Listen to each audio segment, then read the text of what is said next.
of the Lord. Praise to you, Lord Jesus Christ. My friends, our gospel reading for today is really one of those Bible stories that poses difficulty to the strictly rational and logical mind. Now, there are some questions that are raised in light of the story to which we have no answers. For example, what kind of star was it? Were the astrologers the only ones to see it? How did they know it was leading them to the newborn king? Now, all of those questions and many more like it really have no answers. For that reason, there are some who discount the story and dismiss it as ancient fable. Well, let it be known that I like answers to my questions as much as the next person, but I'm unwilling to live my life only within the limits of those things that can be logically explained and rationally comprehended.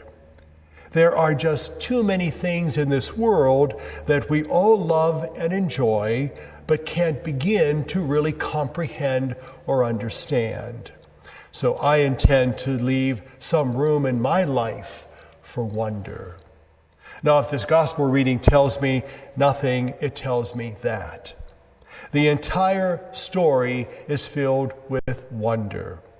Here is God communicating with people through the stars.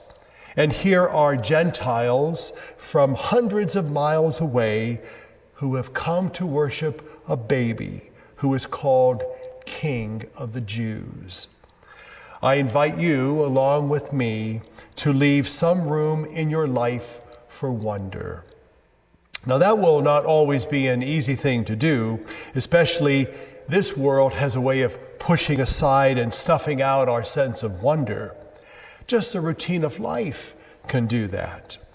You know, we live in a world where things move along with a certain regularity, and it's easy to become prisoners of the routine and forget how wonderful life really is. Just the daily demands of living can rob us of our sense of wonder. So let us be grateful for a story about some wise kings who broke through the veil of routine and followed a star to Bethlehem.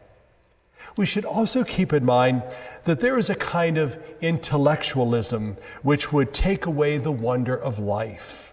Now, I'm not thinking of that genuine scholarship and real wisdom. Those who truly know are aware of how much they really don't know.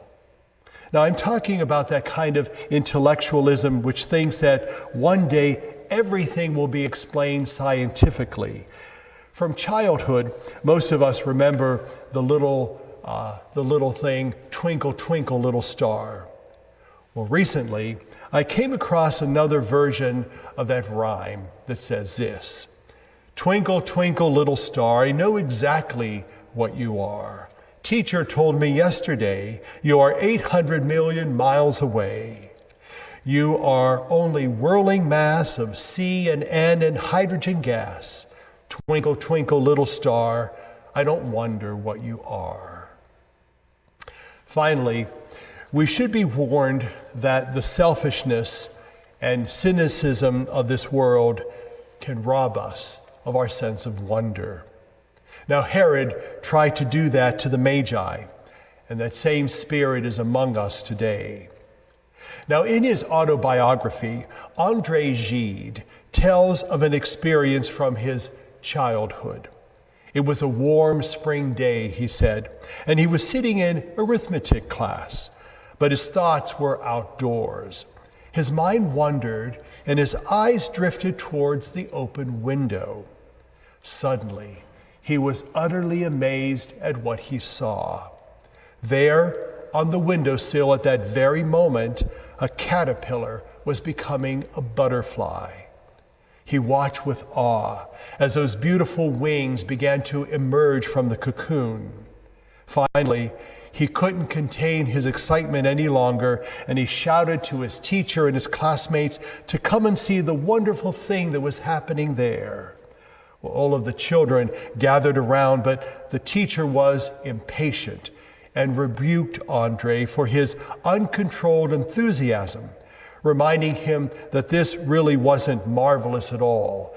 As a matter of fact, it happened all the time, and everyone except the very simple knew that and paid little or no attention to it.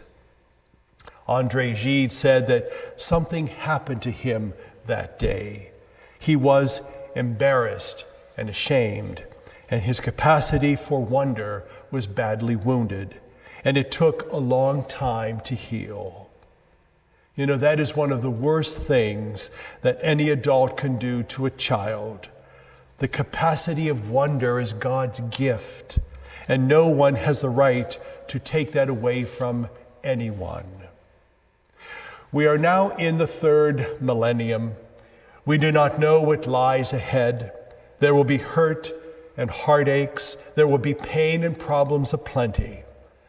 But there will also be many wonderful and marvelous things. May God give us the eyes to find and the heart to feel just a few of them. The real wise people of this world will leave room in their lives for wonder.